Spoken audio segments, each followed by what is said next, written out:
reach, who's king? Southpool, switch, lead, hook, chimping. Scorecards, rematch, who got rock fast? All on the B&D Podcast. It's the B&D Podcast.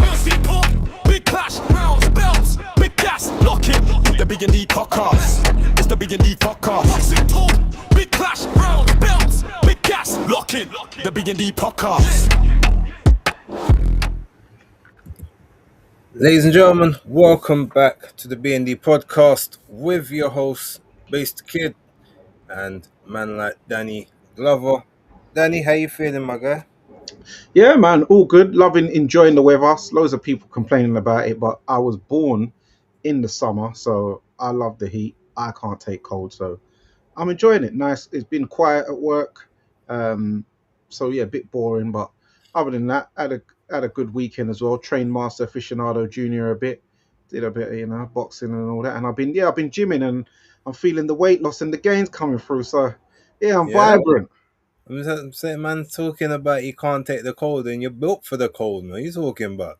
Maybe that's why I was eating so much to try and. Okay. Right. Look, we got some important stuff we got to talk about, right? Yeah. Before that, obviously, if you're in the chat, just let us know. Make sure cameras and all that is all good. Also, look, full disclosure, I'm aware. I'm sure Danny's aware. The guys Undefeated Podcast, they on at the minute, but there was no communications about that. They sort of did what they did.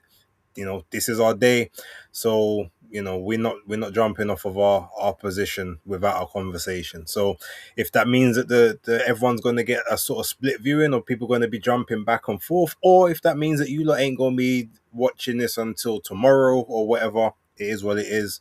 No hard feelings. That's just how things have to be, I'm afraid. With that being said, because we've got so much to talk about away from the actual boxing itself, let's get to the stuff that was there over the weekend to begin with. Now, we haven't even spoke about this, so I'm not saying like I'm pulling rank or anything, but this is just my feelings on it. You can obviously choose a different path if you want, and then we'll have to do what we're doing. But I'm only really interested in talking about Shushu Carrington and Mason. The rest of the undercard and all them other fights, not interested, didn't even watch them. So neither did I. All right, bless. Okay, so with that being said, let's talk about let's talk about Shushu's performance first, since that was chief support. Look, give me your thoughts on it. I only just kind of watched it the other day. I didn't pay full attention, but I've watched enough of it to see how how the fight played out. But I want to hear your thoughts on it first. With Shushu Carrington's one, in my opinion, he boxed very well. Got a wide decision, but the controversial thing for me is that he didn't get that knockdown score. Well, the opponent didn't get the count when he dropped him. As Shushu dipped his head, it hit him by the side of his head. He went down. The ref got him up and just acted like nothing happened. Didn't even. I don't think he even motioned that he's saying no knockdown. He just act like he slipped on the floor or something when he clearly got hit by the side of the head, which caused him to go down. So that should have been a count, which could have changed the adrenaline rush. In what was the guy's name he was fighting? Sorry. Oh, Rene Palacios. Yeah, Rene Palacios. That would have given him an adrenaline boost to try and maybe step it up and try and go for, I don't know, a finish or another knockdown, etc. But because that didn't happen, it kind of took the steam away from him, and it was just really a dominant performance. Good boxing skills by Shushu Carrington, but I feel that if that knockdown was scored, it could have changed the dynamic of the fight, in my opinion. Okay. I mean, I think the scorecards were fairly wide enough that it probably wouldn't have, but maybe the fact they was doing the open scoring thing, in that instance, maybe it might have been interesting and made it a bit closer. But look, here's the thing. It was definitely a back of the head punch, so it was definitely an illegal shot. But the fact that the referee, had they scored the knockdown, it would have changed the way Rhea would have fought, because he would have had an adrenaline boost and tried to go for it more. I feel in that moment. Do you know you just dropped out and then dropped back in? That's what happened with you on mine. You went out and then that's why I was talking. Okay, very strange. All right, well, let me go back to what I was saying. Hopefully, that didn't affect anyone else. Apologies for that. People is a bit strange there. Um, yeah, no, I mean, maybe with the open scoring, it might have made it a bit closer, but he was still 7 rounds to one up at the time of the eighth, which would have made it 6 rounds to two with an additional point off. But it wasn't a legal shot; it was a back of the head shot, so it wouldn't have been counted in that sense. But my issue is that the referee didn't even say like a legal shot; he basically called it a slip. So he said that Carrington slipped, and that's why he didn't rule the knockdown, rather than it was an illegal shot. Which I don't know what Harvey Dock saw or how he made that assessment. That sounds, I'm not gonna lie, that sounds a little bit protective of the hometown fighter, or the well, not the hometown, but the home fighter on the card. But yeah, other than that, the one thing I will say is that, and I said it on the weekend wrap, like Bruce Carrington is likely gonna have to be moving up very very soon because, I need to shut this window. Uh, yeah, I think Star Fox is saying in the chat. Shout out to you. Do talk for a sec. I'll be right back. Oh, okay. Did we just witness Bayes today's alternate universe? I don't know because he dropped out of mine. I dropped out of his. Yeah, whilst Base sorts out the curtains, because I've got, funny enough, I've got my balcony open, but luckily the angle I'm at is not shining through. Hopefully you guys can't hear any feedback of my fan as well, but it is a warm day. You gotta have some breeze, you know what I mean? It is London, but yeah. So go ahead, Base. Yeah, no. So, yeah, I said he needs to move up. He was talking about being a little sort of title, saying that he was gonna have to be moving up soon, like back in 2024, and he's still at featherweight now. Now, I don't necessarily say the same criticisms of him that I do of a lot of the other guys there who are basically just trying to hold circling pattern and wait for hopefully a new way to move up to 126. But he's only just got the belt, so clearly he wants to try and do something with it. But the chances of him getting any unifications in at this point, as far as I'm concerned, they look slim to none, because based off that performance, based off the fact he had absolutely no energy from about fifth, sixth round, seventh round on, and the fact that he got so hurt by an innocuous body shot. It wasn't the hardest shot I've seen him take before, unless maybe his defense has always just been so superior previously. He's in problems. Like, he might still be able to make the weight, but he can't perform there. And I don't think it's a case of, oh, now you stepped up the levels, you're getting found out, because Palacios ain't even like a better level guy than most of the other people he's fought. He's similar level, maybe half a level below his best opponent. But yeah, I just think that the weight is about to be a big factor for him. So he's got to figure that one out. But ultimately, yeah, it's time to move up. You might just have to accept that 130 is where you need to be. But with the lack of punch power, because he's not the biggest of punchers, he may be, in problems when it comes to dealing with them slightly bigger boxers that obviously maybe can take a better shot, or that just hit naturally harder because they're naturally bigger than you to begin with. So yeah, what's your thoughts on that? Yeah, I can see your point by that. With the body shots, sometimes it doesn't necessarily have to look like the hardest punch, but if it's well timed and well placed, it can always win you. No matter how many crunches and sit ups and stuff you do. So it might be due to the weight, or it might have just been a well timed shot. He might have been breathing in or something like that at the time and caught at the wrong section, and you can get hurt by a body shot. It's not it's not uncommon, but yeah. So it's I don't What I would agree with though is that him being tired on the back end, that would be due to the weight. I'd think that's where he probably does need to move up. But getting hurt by a body shot, I think that was more just a nice, well timed punch.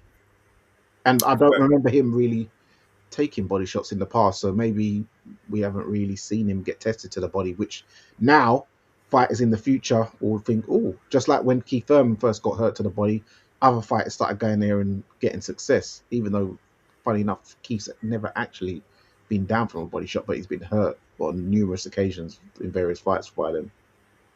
Fair enough. Fair enough. All right. Well, look. Go to the main event. Talk to me. Your thoughts on that one. Albert Bell came in 2 weeks' notice or a week and a half. Came off of the fight with Andy Cruz to take up title opportunity. Both guys knew each other, good friends, according, or at least very, very cool with each other. Sparred each other as recently as last year. How did you think that fight played out?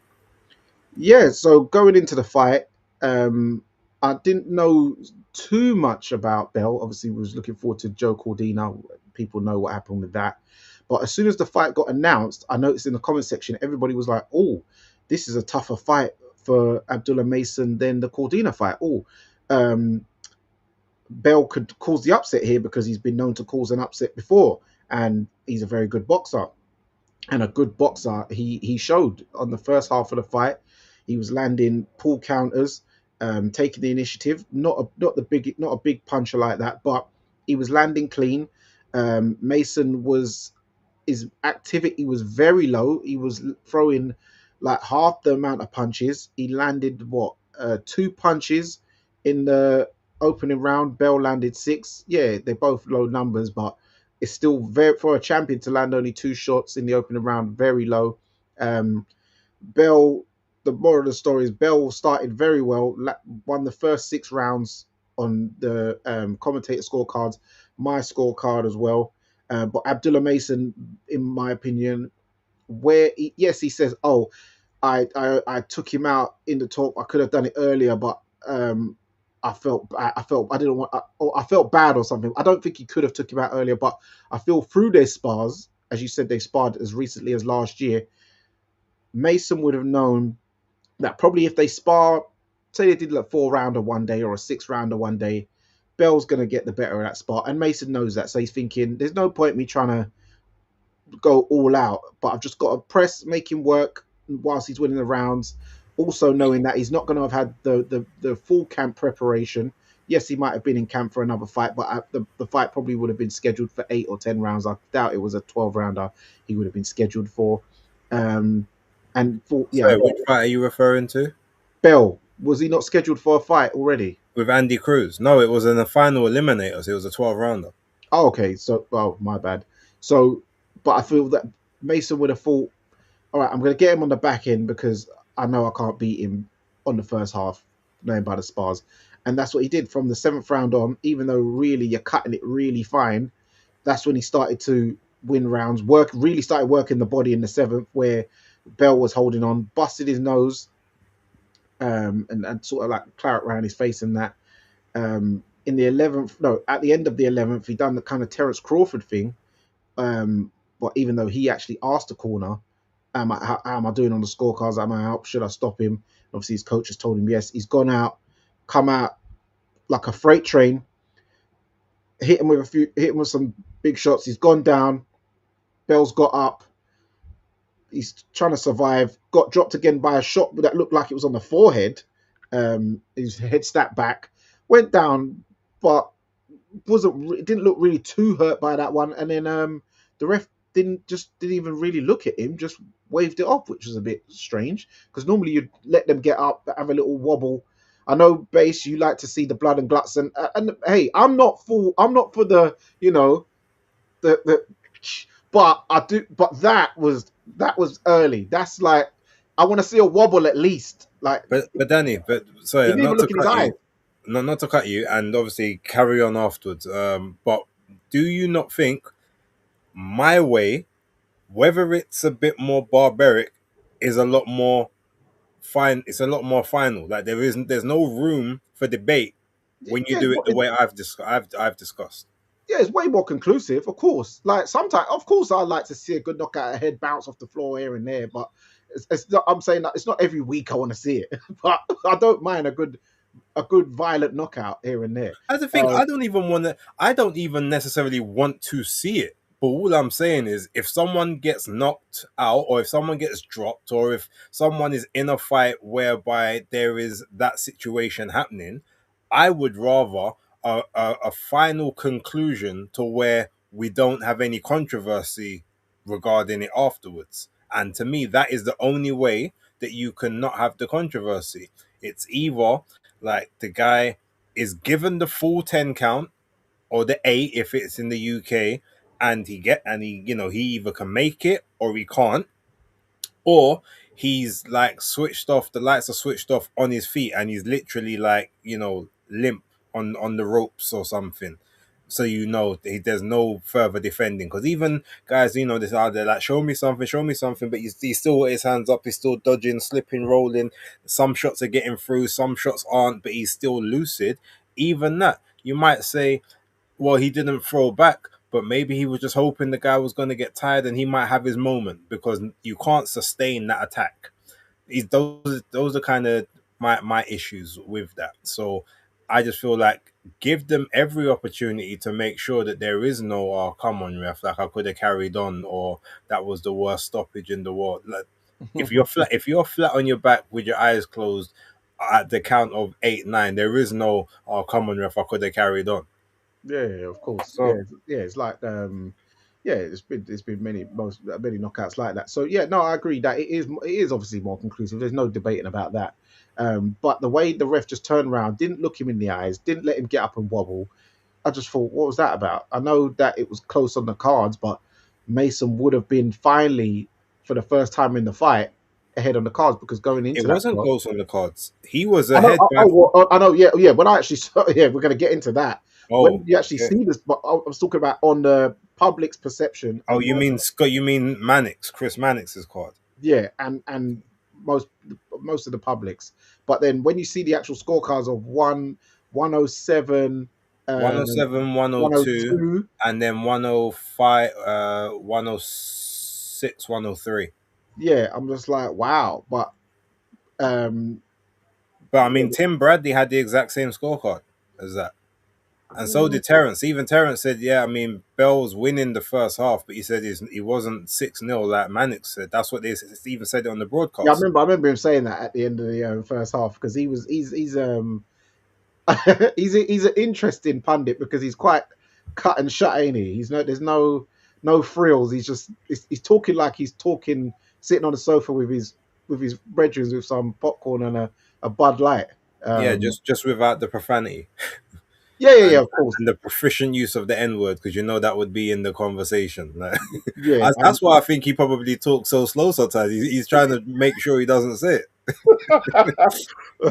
It probably is, or gets up and just starts wrestling someone randomly during the fight. But yeah, no, yeah, it was, it was a bad stoppage, but Mason was on his way to winning, either by a TKO or he would have won on the cards, because especially on everyone's, because of the 2 knockdowns, especially at least. So yeah, good performance, come from behind victory, and showing championship pedigree. No, I mean, look, I definitely agree with you. It was a bad stoppage, but the referee did look in Mason's eyes. I think he saw the blood, and maybe saw the way Mason kind of looked on his knees and thought, all right, yeah, this is only going to end one way. Bell, so yeah, Bell. Apologies, yeah, because he did look in Bell's eyes, like he wasn't like zoned in, but he looked at him, looked at it, obviously saw the blood, everything, and thought, well, that's 2 knockdowns straight away. He wasn't steady on his feet. All right, maybe this is enough. Especially, and here's one thing: while I do agree it was a bad stoppage, the only reason why I'm not like slating the ref the same way a lot of other people might be is because if we remember from round 7, 8 onwards, like Albert Bell was doing nothing but holding, clinching, holding, getting beat up to the body, like running away. He didn't win a round after the 6th, and he wasn't even really competitive in a lot of the rounds after 6 years. So it was like 6 rounds of just sustained beating. So maybe the referee's also seen that, seen the blood, seen him get dropped twice, and said, "There's no point in this carrying on." Now, again, as I said to you, I don't agree with that. Like, give the man every chance to either go out on his back or make the final bell. But I can use critical thinking and discernment as to how that situation possibly occurs. So that is one of the things I will say. Also, I don't know if anyone noticed it, but I saw that the shot that actually broke Albert Bell's nose was actually a headbutt. It was accidental, but it was a headbutt. And I remember because I saw it, and he sort of obviously he went in for the shot. Bell sort of dipped down to try and grab him. He's sort of obviously gone straight in. And as soon as that's happened, I've seen the nose. I've actually seen the dent in the nose come up and the nostril spread. I was like, raw. So that's, and because remember at the end of the fight he said, "Oh, I couldn't breathe. Like I got caught in the nose and like I couldn't breathe from then on." That was kind of where it went bad for me. But yeah, that was what caused it. So, boy, it was. I thought it was a good fight. It was a good back and forth in sort of the first half. I agree. It was like a 4-2, 3-3, at best 5-1 for Albert Bell. I don't agree with a 6-0. I don't think he won all six of the first round. Which round did you give him? I gave the first round. I gave to Mason. So, but because what I was gonna say, right? So I gave him the first round, but after the first round, I didn't watch. I wasn't watching like intently to score it because I'd already known the score by this time and the result. So I'd only just kind of gone back anecdotally to actually just try to finish watching the fight. But I know immediately when I was watching that first round before I started doing other stuff, I believed that I saw Mason win that first round, and I think all three of the judges agreed with that. So the second round, from what it looked like that was a Bell round. But I know one of the judges gave that round to Bell, and I think the other two gave it to Mason. But then the third, I think they all gave to Bell, and then the fourth as well. So yeah, I again, I didn't watch the whole fight to score it, so I can't do that one. But I do know that from what I watched of the first round, I definitely gave it to Mason. So that's why I said at absolute best, in my opinion, it could have been 5-1. But the 4-2s and the 3-3s that I was hearing from most people saying, I can't really disagree. So again, I think Chris Mannix's scorecard was pretty poor on that one. And again, sometimes you remember what they say, oh, if someone just happens to be doing better than you thought they would be, that means that you just edge towards them even if they're not actually winning it. He may have been a victim of that, especially with a lot of people believing that Bell would be able to win the fight on points like anyway. So he might have just been looking for that stuff. But if you was to say you had him 6-0 down, I'm not going to tell you you're wrong. Because I just saw him landing more shots. The pull counters were working.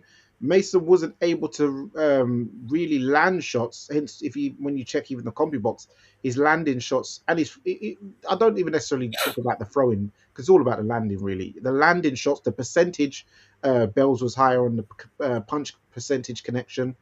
He just wasn't able to land at first until obviously started really working the body, and that's when it as you said, it became very one-sided.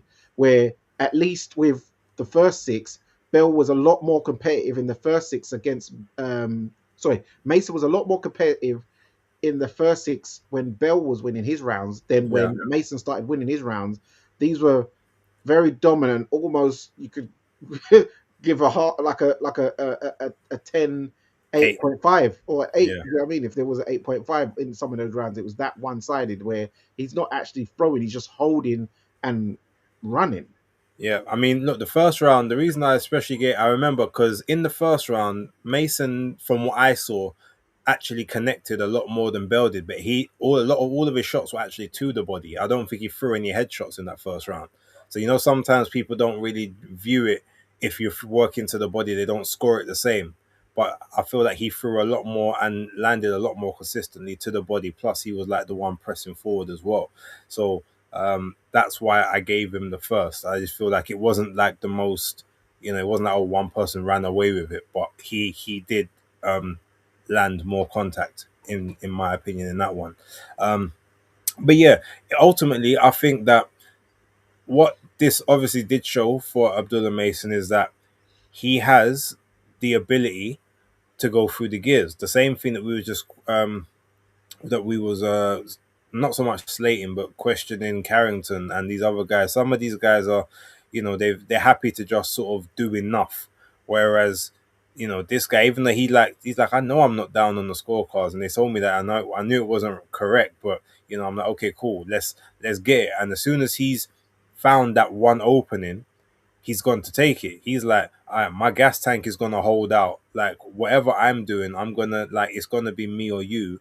And quite frankly, it has to be you.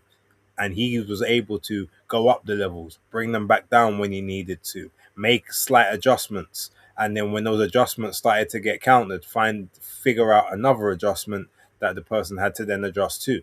So that's one thing that I did like about him, as such a a young, 21 still, like such a young kid, like to have that level of maturity and IQ.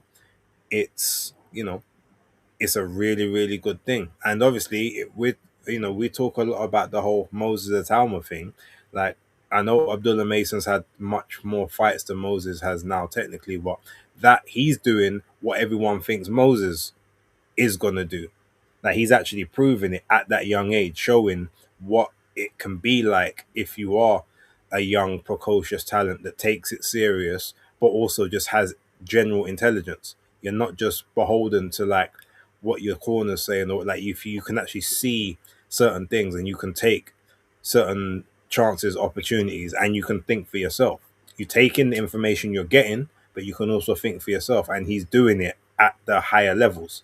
So yeah, I've got nothing bad to say about Abdullah Mason, and even outside of that, the fact that he's already the same thing everyone wants from Moses with whole, oh, we need to see how he looks when he takes a shot. I mean, Abdullah Mason's already answered that. He has been knocked down on 2 occasions, flash-ish knockdowns, but he got straight back up.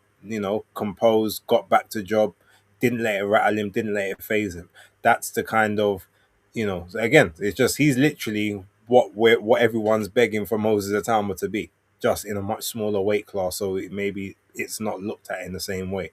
So yeah, I've always been quite high on him and his ceiling, but he's not a guy that I expect to finish the game like undefeated. But I don't need him to be either, because there's part of the fun is going to be, when he has that setback eventually, whatever weight class it ends up being in, how he then adjusts to that, and how he, obviously becomes, whether he can sort of, become a 2-time or a 3-time, and take those adversities. If he does end up being an undefeated fighter throughout his career, then boy, like, that's special. Especially, remember, coming in the game at like 18, 17, 18 years old.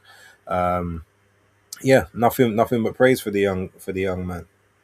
Yeah, the youngest current world champion, and I just think he's a very good talent. I know Pugilist has always been high on him. That's been his prospect from early doors, and yeah, I look forward to seeing more of him. And talking about, as you said, seeing his chin get tested, we saw in his world title fight against Sam Noakes, he took a lot of good shots.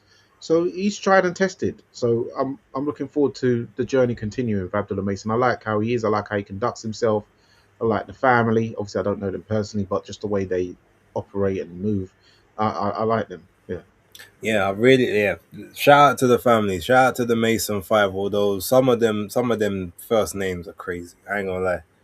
I'm not obviously, like, call them what you want to call them, but just names like Abdurrahman, was it Ibrahim? There's a next. What's the other one's name? Um, there's a couple, but there's just a couple names. I'm like, all right, and even the dad's name, Valiant. It's like, okay, there's. Valiant. You know what? Like I said, big ups to their minute. But outside of all of that, great family, great role models. Community based people. no dramas, no trouble, nobody in problems, and yeah, They must be salute. Nation of Islam, though, right? Yeah. They're all Muslim. They all do the 5 prayers a day. Yeah, Uh, they do the early morning prayers. They do everything. yeah. The So names, the names you big should up. maybe try and make the connection, man. Yeah, yeah. But no, big ups to them.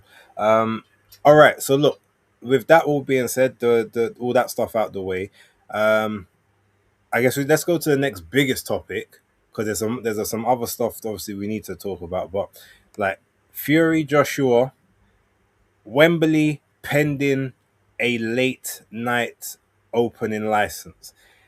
Hmm. Let me go first on this one.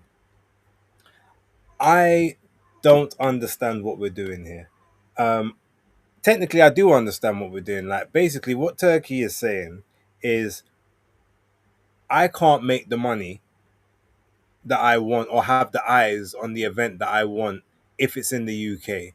But because it's such a big thing for it to be in the UK, like, I've got to do I have to at least appear to be appeasing the people. So, what I'm going to do is create a demand that, while is not impossible or unfathomable because it has been done in smaller scales before, but I'm gonna request something that is so structurally like compromising that there's no chance that they're gonna do it.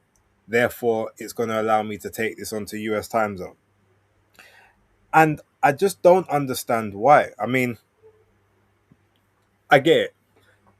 Tyson Fury is known to a degree to like the US audience because obviously he boxed on Top Rank, he boxed on Showtime as well.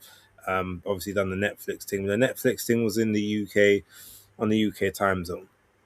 So he's got that. Anthony Joshua obviously just done the big Jake Paul thing and is now, I guess, a superstar over there to a degree. It's a shame that obviously he didn't get a secondary fight to go back over there in March, which would have kept the momentum building for him. But either way, they're both British. Neither of them has an American passport. Neither of them have got American ancestry or anything like that. No ties to any state, to any coast or anything like that. So to then say that, okay, well, we want to put the fight on over there just for that peak time American viewing. How can you even guarantee, even on Netflix, that the American audience that you're trying to now pander and cater to are even going to watch the fight? Yes, you might say, oh, well, because it's Netflix, people might just turn it on and have it on. But again, they normally do that for people that they know or people that are on their spectrum, on their sphere. Like, I don't really see a world where at 8 p.m., when they could be maybe watching, I don't know if there's college basketball on, or college football, sorry, or like NBA basketball, whatever, that they're going to decide to just turn on the Netflix to watch these two random British guys fighting in Vegas. Like, it doesn't make sense to me.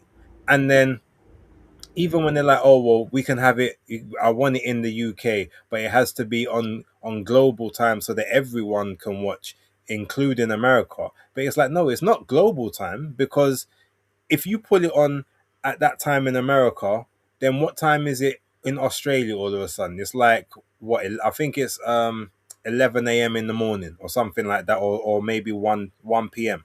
Okay, that's not their prime time. It's then on at 6 a.m. No, it would be like 6 or 7 a.m. in Saudi. Well, that's not their prime time. People, I'm assuming, be sleeping or just getting in from being out all night or whatever and be tired. For over here, the main proprietors of this fight, the main people that want to see this fight, got to be up until 4 or 5 o'clock in the morning.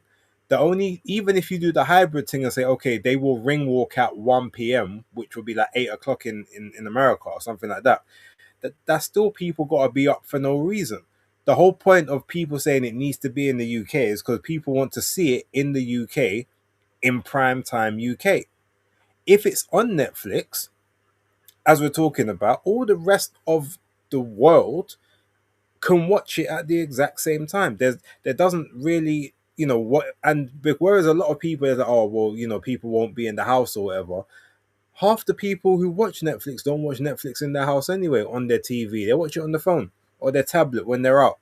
like just taking in bits and pieces here and there. So when the WWE, which is obviously part of the TKO group and Seller has the thing, when they come over here, they show Monday Night Raw, Friday Night SmackDown at 8 p.m.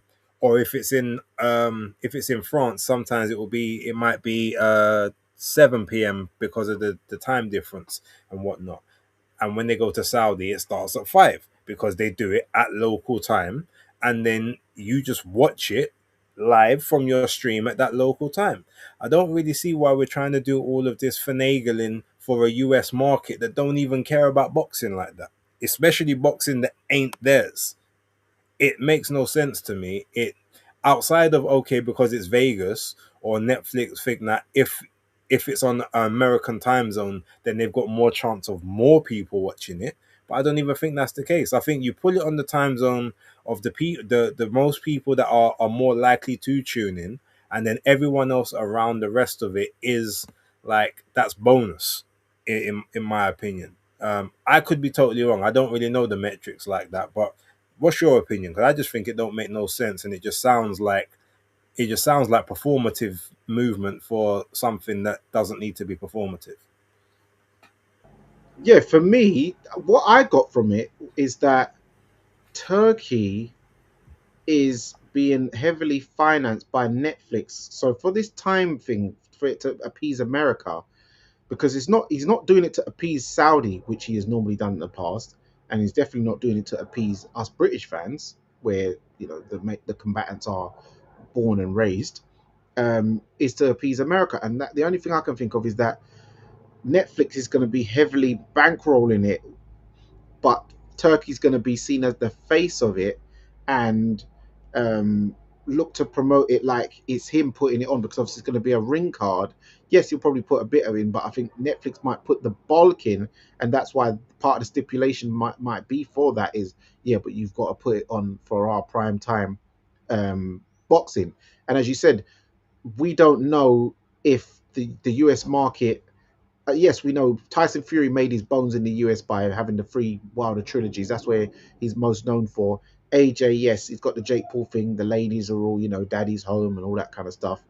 But all in all, it's not like when the Americans turn on their Netflix and set a pre to remind me that a thing's coming. It's not like it's Kevin Hart or Cat Williams or someone who's very well known over there. These guys are not known like them two guys, etc. over there. So they're not going to click the button like that. We will, but I don't think that Americans by and large are going to be clicking the button on Netflix like that. So they will lose. It won't do the numbers over there, which maybe Netflix think it might do. But maybe they've got a certain number which they don't mind, because as long as it gets a certain amount of eyes, they're happy, and they know. And what it is also, why they're going to do the USA appeasement is because they know that we're used to suffering. We're used to having to suffer. So if anyone's going to stay up at an unsociable hour for boxing in the world, it's not going to be Japan. It's not going to be Australia. It's definitely not going to be Americans, because they think the world revolves around them. It's going to be us, because we're used to having to suffer. So they know we'll stay up regardless. So yeah, he's going to try and do the late license in Wembley. I don't know how that will work, because I don't think they've ever done it before. Also, Wembley, it's not. Yes, the stadium's big, but the area in itself is not built up like that. It's not like, say, if you go to New York or Atlantic City or Vegas, where there's things to do around there. There's nothing to do around there other than go to Wembley Stadium or the OVO Arena. Then you've got to think about how much. Yeah, I'm sure there'll be night drivers willing to get some good pay of time and a half to do the late shift on the Jubilee and the Metropolitan. But you still got to then find them.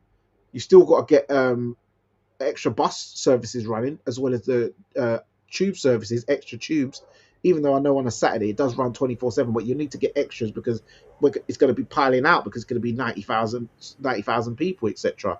Then you're going to have the car park situation where people are trying to get out, and then you're going to have people bibbing, and you might have the local council complaints because neighbours might be saying, oh, what's this racket at 3-4 in the morning, all these people spilling out and messing up our streets. People are going to be looking for somewhere to eat. There's no Nowhere's. I've been up there when I've stayed in the Hilton before, and there's nowhere to really even order food like that. So people trying to find a little meal, you're gonna end up having to get to Baker Street or somewhere else because those shops is kind of you're technically in Middlesex. You're not even in London when you're out there. It's HA, the postcode. So it's a tough one, man. Unless those shops hear about it and they say, "Oh, do you know what? We'll stay open a bit later." There's going to be too. I think there's going to be too many issues as to why it doesn't happen over here, unfortunately, and we're just going to have to suffer it as usual and stay up late. But I do believe Netflix is behind this fight.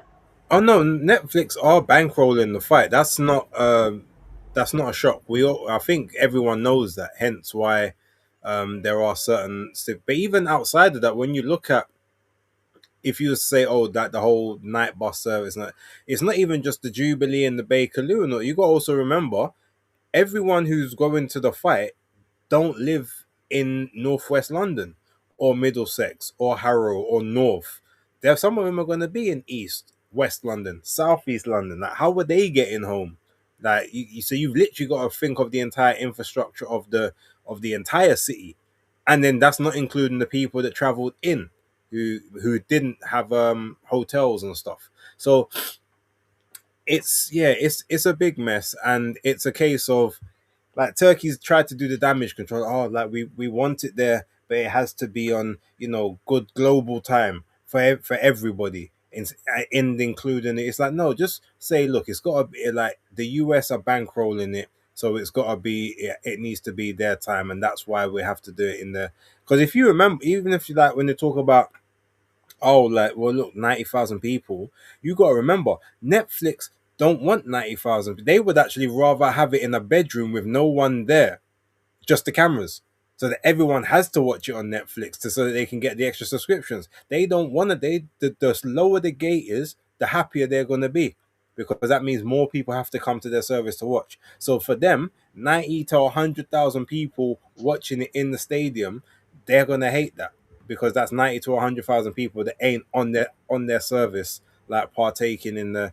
So I agree with you. It's not going to happen over here. Eddie Hearn doing a lot of the posturing and the blustering on the the, oh, well, look, it's in our contract. Clearly, it's a shame. One of them, I think, look, they tried to say it in a nice way, but you might as well just say F your contract, because your contract don't mean nothing. If if Mm. if you actually want to do the fight, this is what's going to happen. If it means that, okay, we now got to just throw you an extra piece of bread and change a couple words, and that's what's going to happen. Otherwise, you lot ain't fighting. It's that simple. And as So much as Eddie's doing trying to do the big chest thing, like he's powerless to stop that, if that's what's going to happen. yeah. So do you think it's going to be an Apex thing? Because as you said, you feel Netflix would love something like that. Um, Possibly. I didn't actually think about the Apex, but if they want, if they're dead set on saying no Dana and all of that stuff, then they wouldn't have it in a a Zuffa or a UFC held place. I think it will be in like the T-Mobile or something like that. So 18,000 with the large gate and all of that, they'll probably take that. But I just don't. Yeah, they're just not gonna do. They don't want 100,000 people not watching on the app. So I think they'll do it in one of those, like a T-Mobile or an MGM Grand or something.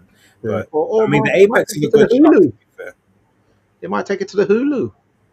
No, because it's gonna be it will be in Vegas, Oh, okay, okay. because you'd have to remember they also want they're gonna want the revenue, and their part and Netflix part of it will be, if they've got it in Vegas, they can do other events and make other money and stuff there.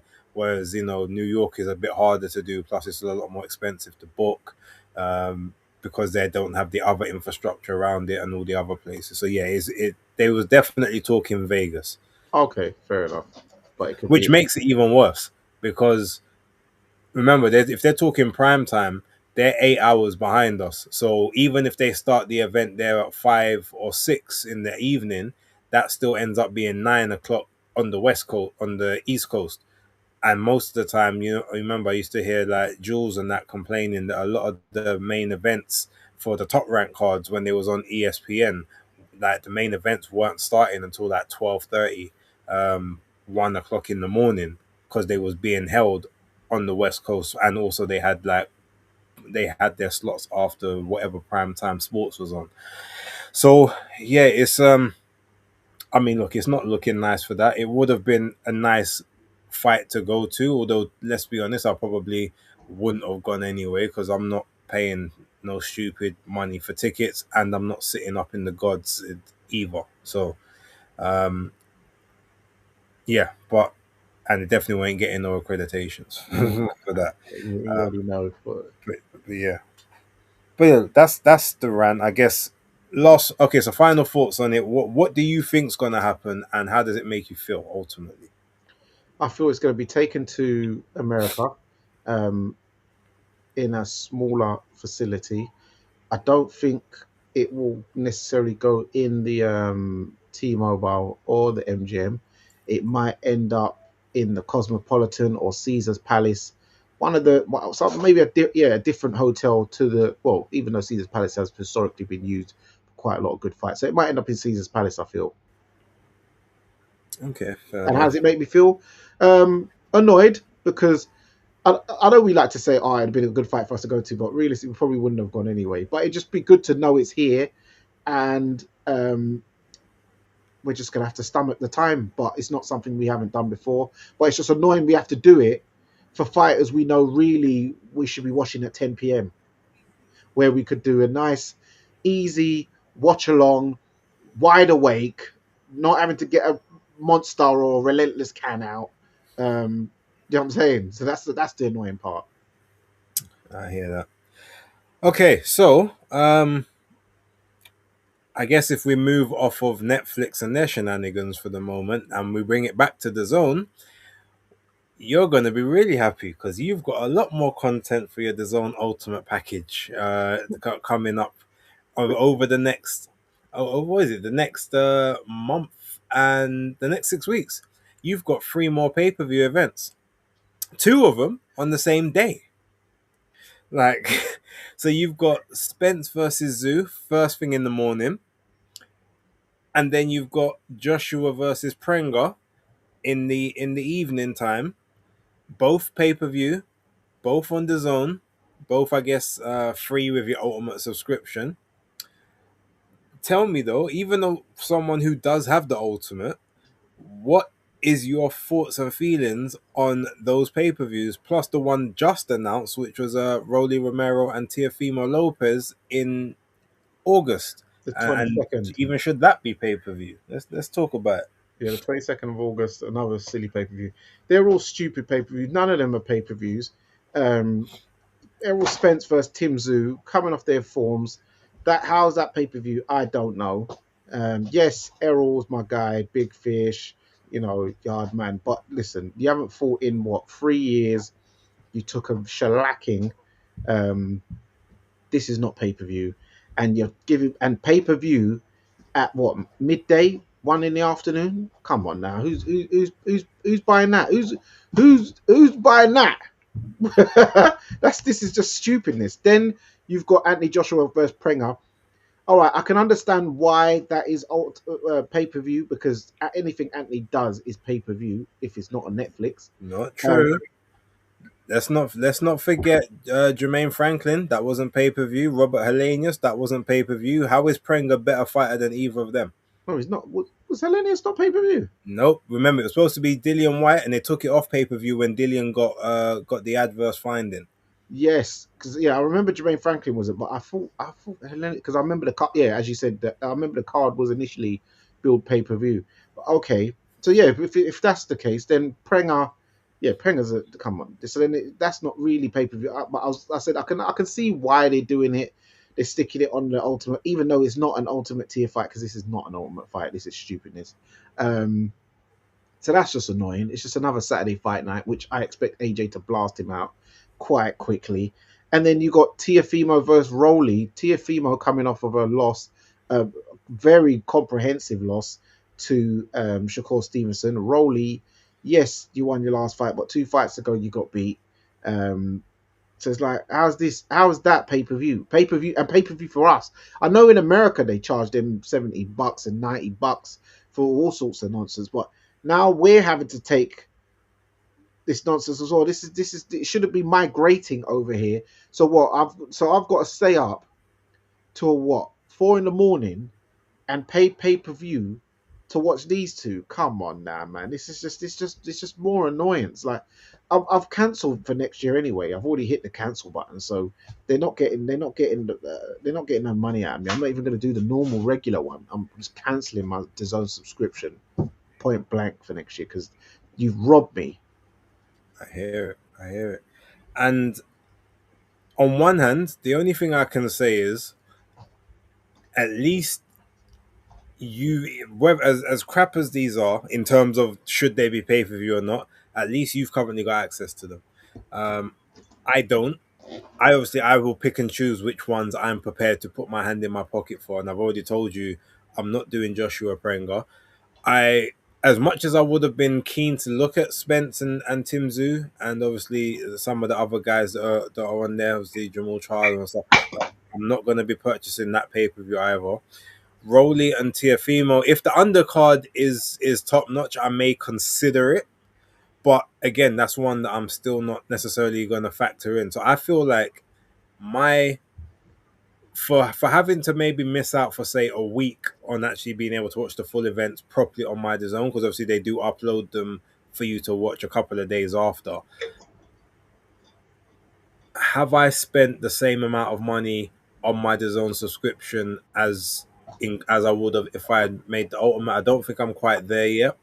But I'm going to be a lot more selective. And yes, I know I have a boxing channel, therefore theoretically I should be covering these events. But if they're going to do this kind of stuff, I'm sorry, I can't support it. This is why it would have maybe I should have gone to one of those press conferences they was doing.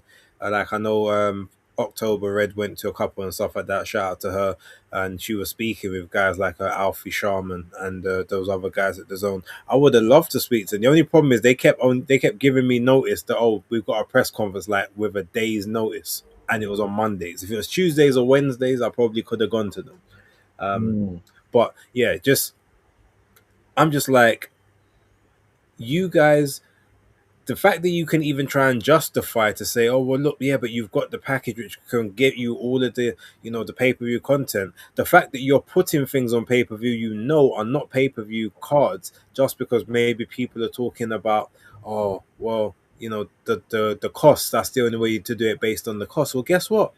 Cut the costs. What are they going to do? Like, and this is coming from someone, I believe, look, if you're good enough, get paid what you're worth, right? But that's it. Get paid what you're worth. What can you bring in?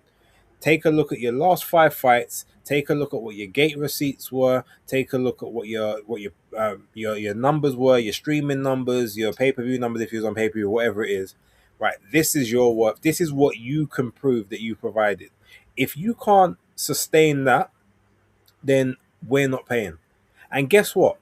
If that's the case, right, and you get these guys, oh, I'm not going to fight him for... let's just be hypothetical. Let's say you're only worth 800,000, right? You're getting paid 3 million, but your gate receipts only really bring back about 800,000. Oh, I'm not fighting for that. Okay, cool. So you go off, wait for someone to give you a major payday, which might not happen for that 1 or 2 years. You end up being stagnant. You then get stripped of whatever belts you got. Guess what happens next? The other cycle of people underneath you that are willing to fight for that money, like, they start to get active. They start to sort of get their name in. They build up to a certain level. Possibly they start to actually generate the numbers that they were asking for, or you just say, well, look, this is the money it is until you can prove by your numbers and your metrics that you can get above that. And then that cycle goes through. Then the next cycle.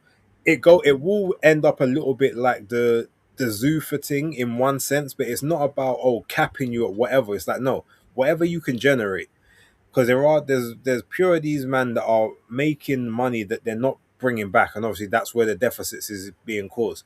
But if they then want to say, well, you know what, I'm out. I've been out of the ring for a year and a half, 2 years. I need to fight. What are you gonna do now? Okay, well, now you're gonna take less, because because like half of what's it called, like, 20% of what you used to get is better than 100% of nothing that you're getting right now, or things of that nature. So while it may sound harsh, and I understand, obviously, look, get paid because it's a dangerous sport and everything, a lot of them is fleecing the market, and by fleecing the market, you're fleecing us.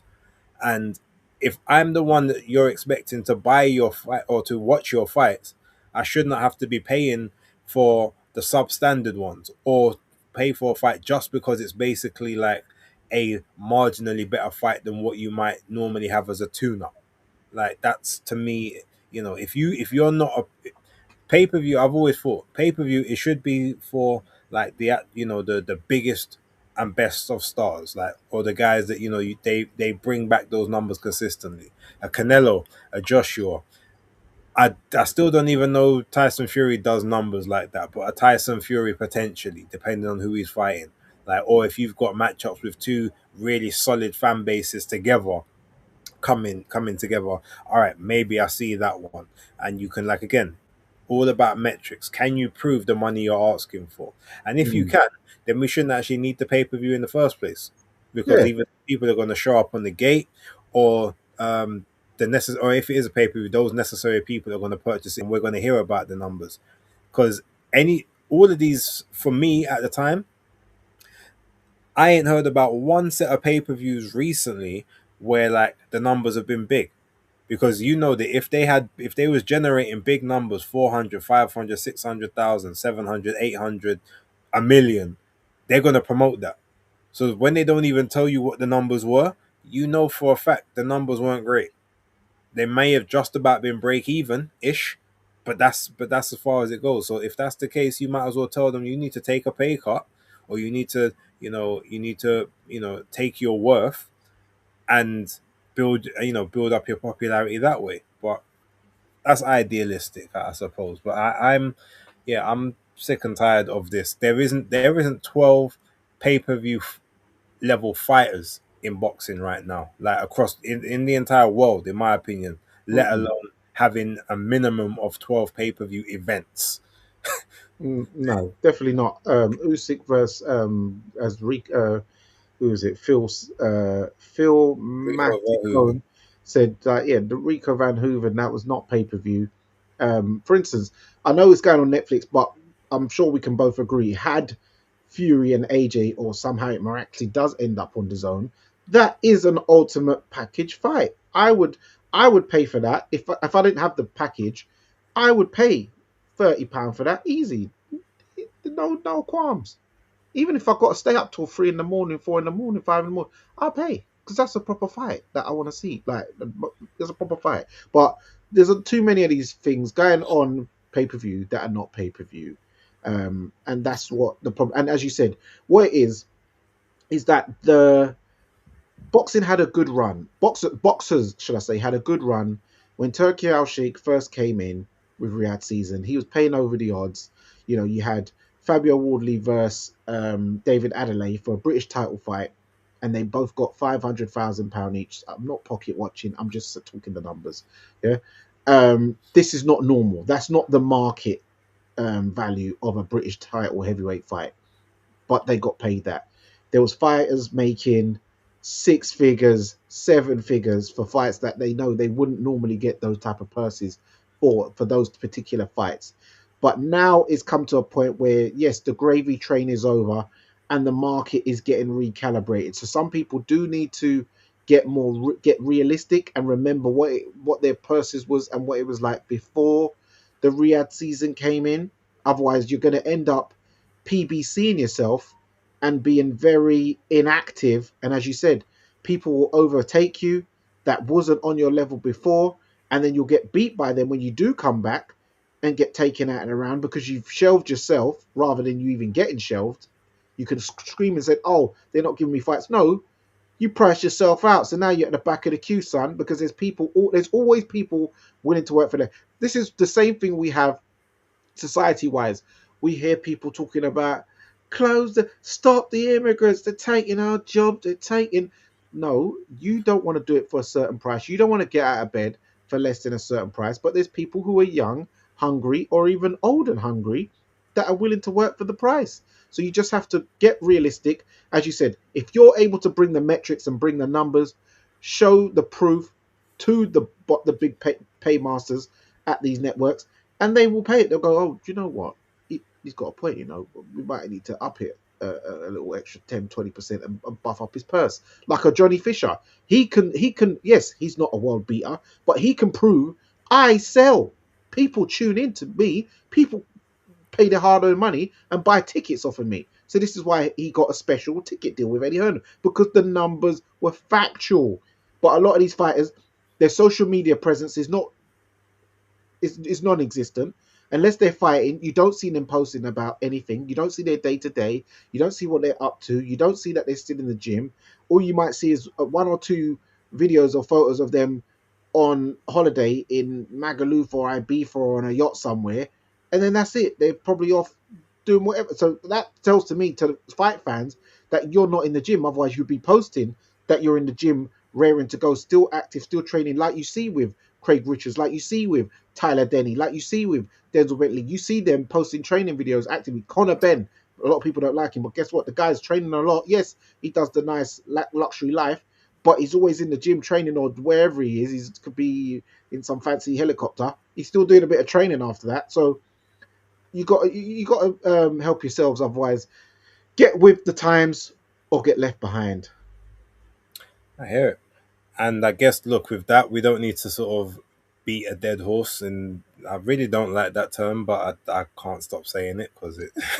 But look, we're not happy with the zone in the way they're moving. The ultimate package is a scam. And this is coming from someone that's really that has actually championed the zone from its started. I like the concept, but all the way that they're moving now, they got to figure it out, because I'm pretty sure, as you said, you've cancelled your subscription for next year. I'm sure a lot of Americans cancelled theirs. A lot of Americans, I don't think, took up the ultimate package to begin with, and maybe they did. And I'm chatting absolute shit, but somehow, based on the people that I see on my timeline, who seem to be quite influential, they all speak about not subscribing to it or not going for it. So yeah, we'll see how it plays out, but I think we've got our point across, and I hope that anyone from the zone is watching this and understands that we might be two people on a fairly small platform, two small platforms, but our voices are the voices of the people. Like, this is how people feel it. Anyone saying otherwise, trying to glaze just to get preferential treatment, it's not. That's not what we do. Now, with that being said, I think probably our last topic that we need to kind of get to, and as much as I could go in, I'm gonna be a bit more respectful and maybe not speak too much about it, because it's not really boxing, but we have had, obviously, the situation regarding your nephew, as you call him, David Benavidez, and his current relationship situation. Now, I don't necessarily want to speak about what's going on in their relationship, because I don't care. With all due respect, I hope healing and health to everyone. But the angle I want to come at it from, and you can obviously speak how you want to speak, is if he's going through whatever he's going through, the chances of him getting back in the ring at any point this year, to me, is looking slim to none. Especially if this thing, however, whatever it is, plays out publicly, or started to play out publicly. Like, if it's not some quick fix resolve thing, I don't see him being back in the ring. And if he is back in the ring, he definitely ain't coming back at the lower level, the lower weights. Because if we know David, if one thing we know about David is when he's outside the camp, he'll enjoy himself, or he will partake in a little bit of extra calories that maybe he shouldn't be. And if he's a bit like a lot of people, there might be a whole bunch of depression eating right about now. So the chances of him getting back down to that weight that he's got at that 175, I think, is slim to none. But you go, and then I'll talk afterwards. Yeah, you took the words right out of my ears. I'm not saying the other one, but, All so you had to say is, yeah, I agree. You said what I was going to say. yeah. Sorry about that. Yeah, you said what I was going to say. So yeah, I don't see the 175 campaign coming in because right now he's going through, it seems, some relationship issues. So there will be some eating, um, possibly. Yeah, he'll be training. He might try to do that to keep himself focused. His dad will, I imagine, will be there for him, and his brother will help get him through. I do think he's going to fight though, because he. I think another thing is he seems like he. Oh, I hope so. By the words he was saying, is that he's looking forward to finishing this PBC deal because this is his last fight. Hence, he said, "I'm not going to fight the hardest fight in my last PBC. I know you love this bit, but let me land the plane." Star Fox. I wasn't waiting the whole pod for this section, by the way. But he said, "I'm not going to fight the hardest fight in my last fight. I'm going to collect another belt, so then I'll have 3 belts at cruiser and 1 belt at light heavyweight, and that puts me in a strong position to negotiate a new contract." So I don't know if he's looking to sign with whoever, maybe DAZN, maybe Queensbury. I highly doubt Queensbury, but I do hope it's not PBC. And maybe he's looking for a whole fresh new beginnings of a new promoter and a new manager, because as far as I know, this is the last fight with Samson Lukowicz too. Am I correct? So I do think he wants to get out of that this year. So that's why I do believe he's going to fight this fight. And also the fact that he's not having to fight someone like Jai where he would need to be 120% on point. He probably feels that even if he's 85%, he can deal with a Noah McCallion, which I believe so anyway. So I think he will get that fight done. But the bet is looking more and more in your favor. I'm just hoping that I that he does something where I can then get a reimbursement. Well, that's That's I how it's think looking. that's your only saving grace is that you may get your money back, but Yeah, you know you're gonna have to pay. yeah. I think you've resigned yourself to that Yeah, fact. yeah. I think the exchange. I think that transaction's coming. So I'm just. I think not think. I kind of feel the transaction is coming now. Okay. But I am just hoping that at some point I get a reimbursement. Okay, fair dues. Yeah, look, I hope that, because regardless of whatever I feel about him, I don't want anyone getting through madness unless obviously it's properly of their own causing, or like even if they've caused the drama, like I don't really want, because there's kids involved and all that stuff. So I hope they sort out whatever it is they sorted out. Um, Yeah, and in on the boxing side, yeah. So when we talk about the um the contract and stuff, and obviously I could gloat because I've done said that, smoke and mirrors, man, and that team, they're always acting like they're going to do one thing, but they're always pointing in the next direction and trying to hoodwink the people. But at least this time he's been honest. He's like, look, it's my last fight. I want to be in a strong negotiating position. Fair enough, but I guarantee. Okay, let me not guarantee, but I feel like my track record when it comes to these type of things and these type of people is pretty strong. I would not be surprised if they just renegotiate a bigger PBC deal, or he even if he was to sign with, say, the Zone, but he'll still end up going back with Samson because Samson seems to know how to protect him. He said he's still gonna have Al Heyman as his advisor. He's not getting, as long as from you've got Al Heyman in the team, you're basically still on the same team. You ain't doing anything else. yeah, So let's be real. I it doesn't look like anything is gonna change. So all you can hope is that maybe he does decide afterwards, after all this is done, and if he does obviously do the McCallion fight and win that fight, that he then is a man of his word that does want all the smoke, does want to take all the biggest fights, and does, and doesn't let politics or other things get in the way. Because, let's be real, if he wanted, but for now he's actually come out and said it, fine, everyone can maybe get off his back a bit in that sense. But there is no way, even when he's talking about, what we just going to do, go fight for the Zuffa belt with Jaya Pattaya, knowing that's nonsense, because knowing he still had the Ring Magazine belt, you need that to be the best guy in the division anyway. Like, so there were still belts you could have fought for, and it's the fight people wanted. So let's see if he does then knuckle up and take these fights when he says he's going to take them.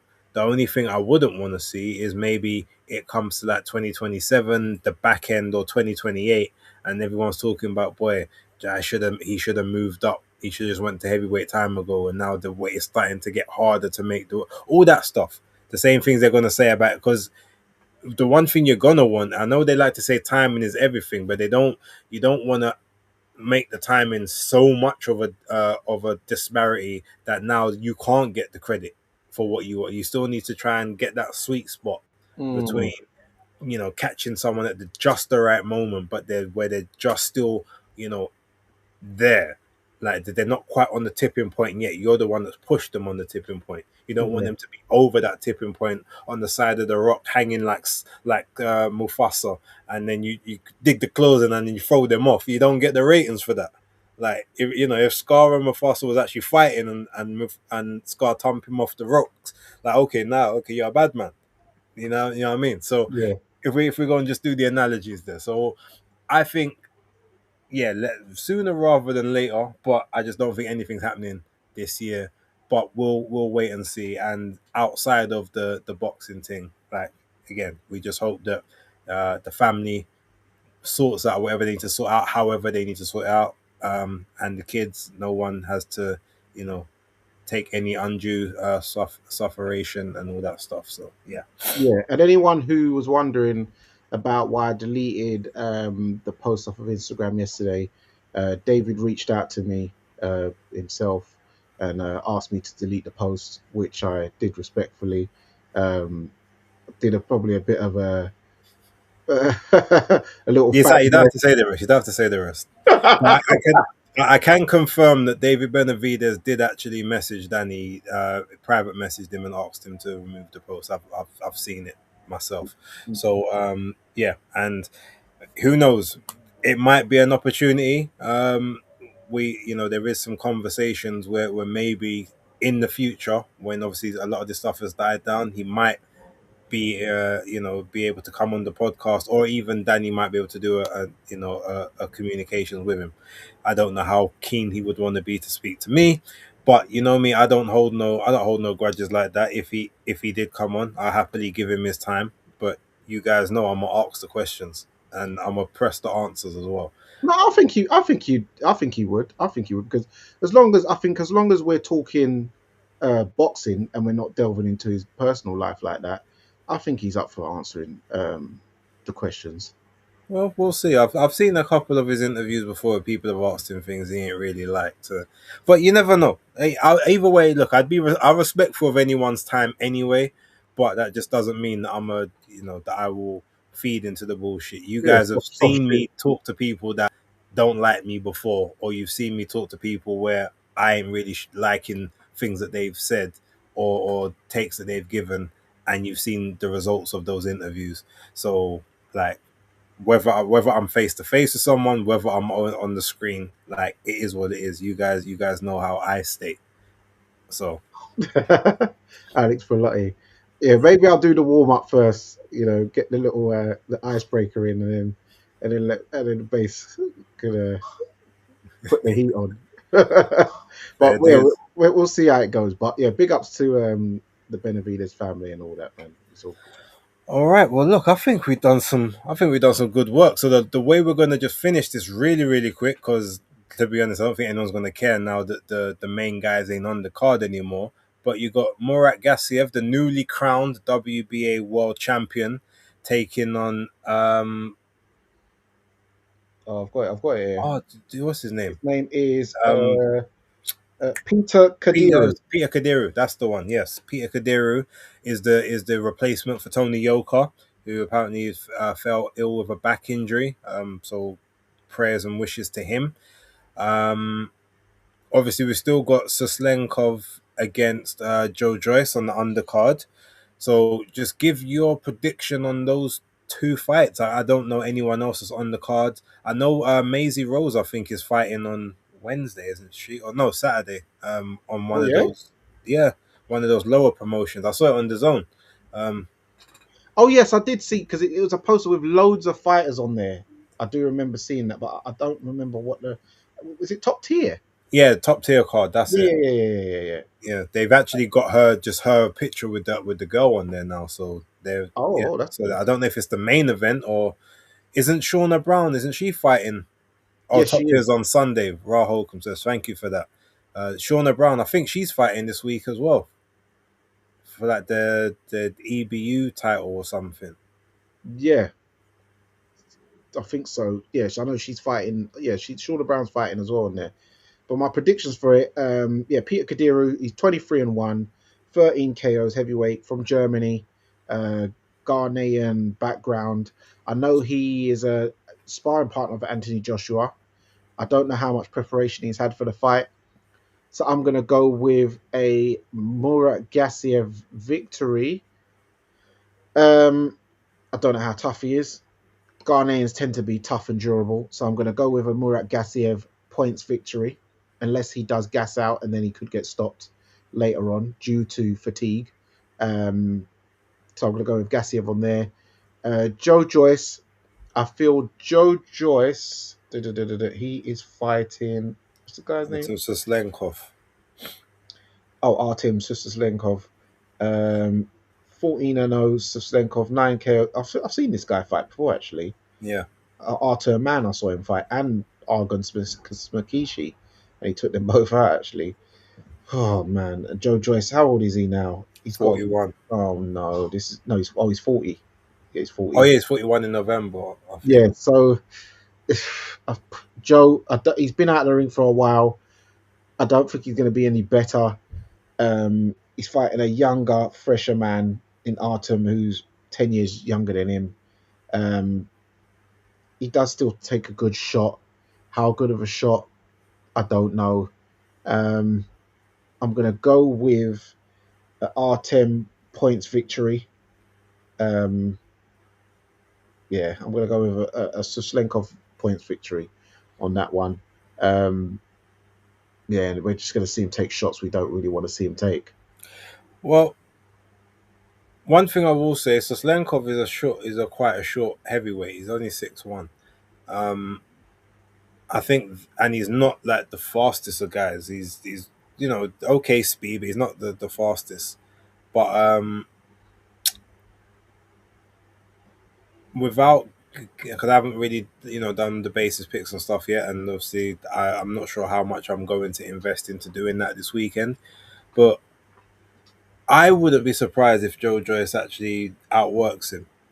I wouldn't be surprised if Joyce wins. That's what I'm going to say for now, because I haven't decided if I'm going to do basis picks or not. But yeah, it's one of those ones. I haven't made my official pick, and I guess because I'm not going to put it down here, I'm not going to press myself to do it now. But I'm not. Yeah, I would not be surprised if Joyce wins. Even what's his name said that. What's the guy from the IBA? Kremlin? No, not him. The other one, the one that actually does the promoting. Um, Oh, let me get the event. I'll get his name. Al Siesta.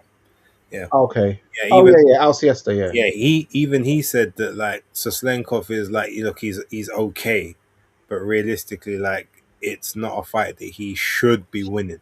That's what he said. So yeah, it's one of them ones. Big up It's, Aaron it's, Daly, by the way. yeah, shout out to man like Aaron Daly who just put it in the chat as well. So yeah, it's weird. Do you want to give your predictions on the top tier stuff as well, quickly? Um, duh, duh, duh, duh, duh, duh, duh, duh, duh. Oh, where's it? I don't. Not all the fights, by the way, just the main ones. Amazing. Hold on, there we go.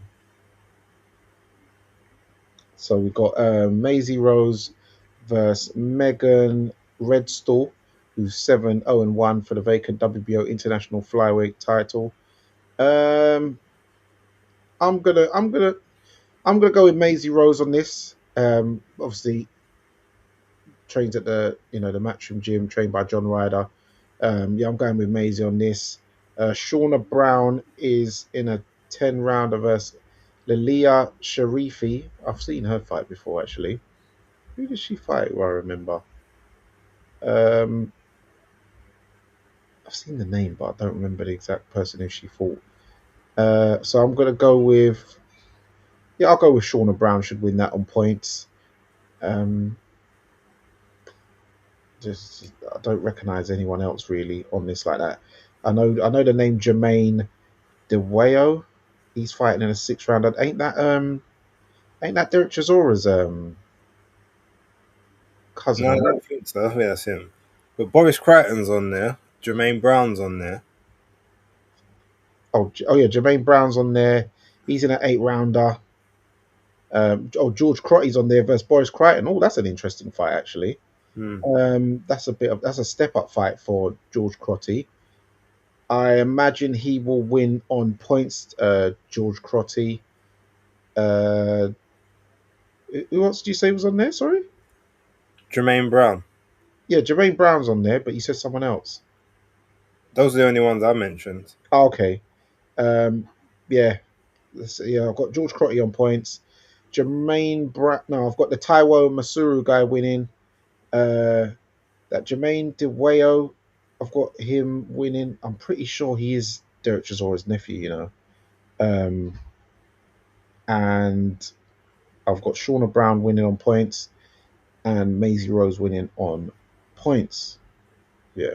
Oh yeah, no, DeWayo is him. Yeah, I remember him. Yeah, I remember because I remember when Chisora put out a bounty on him in that presser, so that's why I remember his face quite prevalently. Yeah. Also, shout out to us for getting the exclusive with Are you talking about Conor Wallace? the Conor Wallace. That's doing the rounds nicely.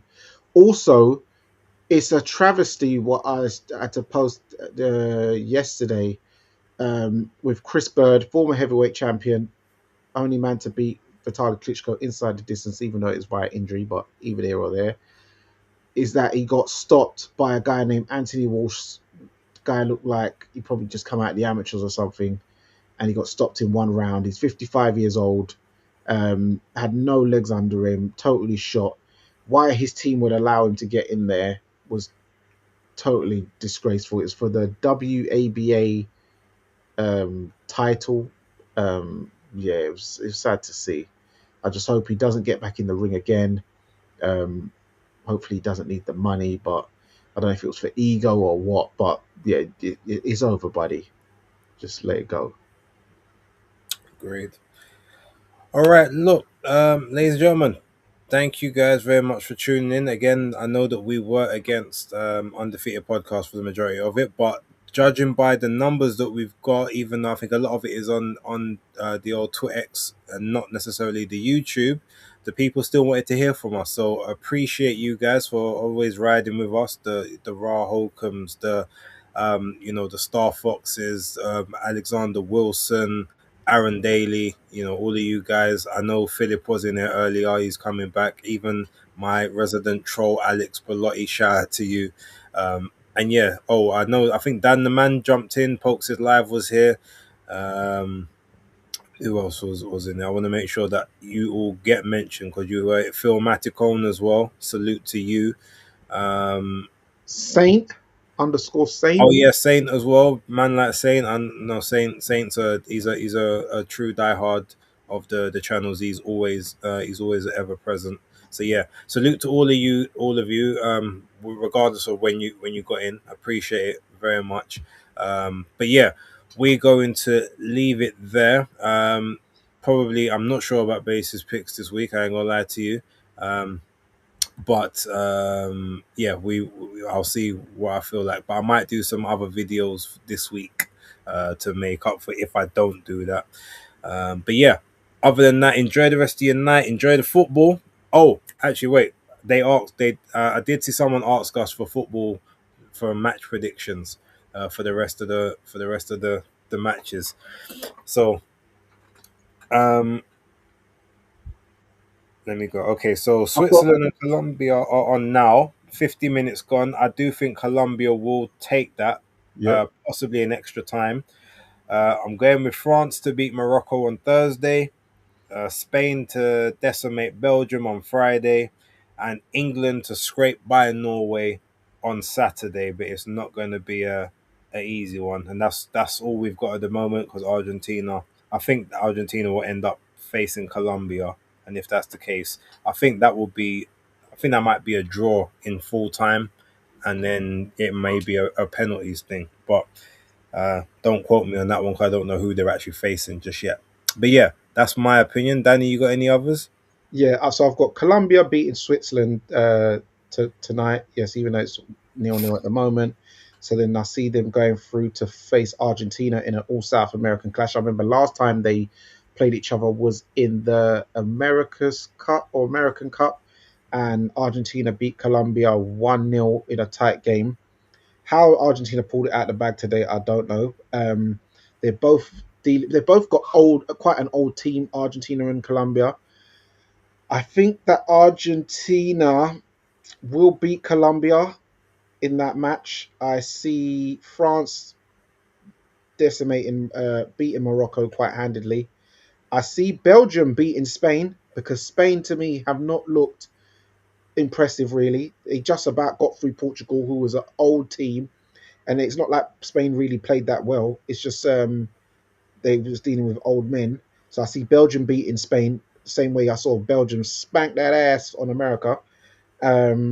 And then it will be Belgium versus France, wouldn't it, next? Yeah. And I see, this is a tough one. France. Norway with the bet. Well, you don't forget Norway, England. Oh yeah, Norway, England. I think Norway are going to beat England, and then it will be Norway versus Argentina. I see Argentina beating Norway, and then you might as well just say who you think's going to win the World Cup now at this point, because you're trying to do all the matches. The matches ain't happened yet. And then I see Belgium and Argentina in the final, and I'm going to go with Belgium for the cup. You think Belgium and Argentina is going to be the World Cup final? Yeah. You better put some money on that then. Slap down a little £5-10. The odds on that will be crazy because no one's seeing that apart from you. I've never done a football bet, so I don't know the odds. But yeah, all right, I'll check it out. Check it out. All right, well, you guys have got it here. The master aficionado, maybe not of football, has given his he's given his takes. I mean, but like I said, bet at your own will. That's your own risk. Don't come back to the pod on my side if you lose your money. Like, that's all him over there.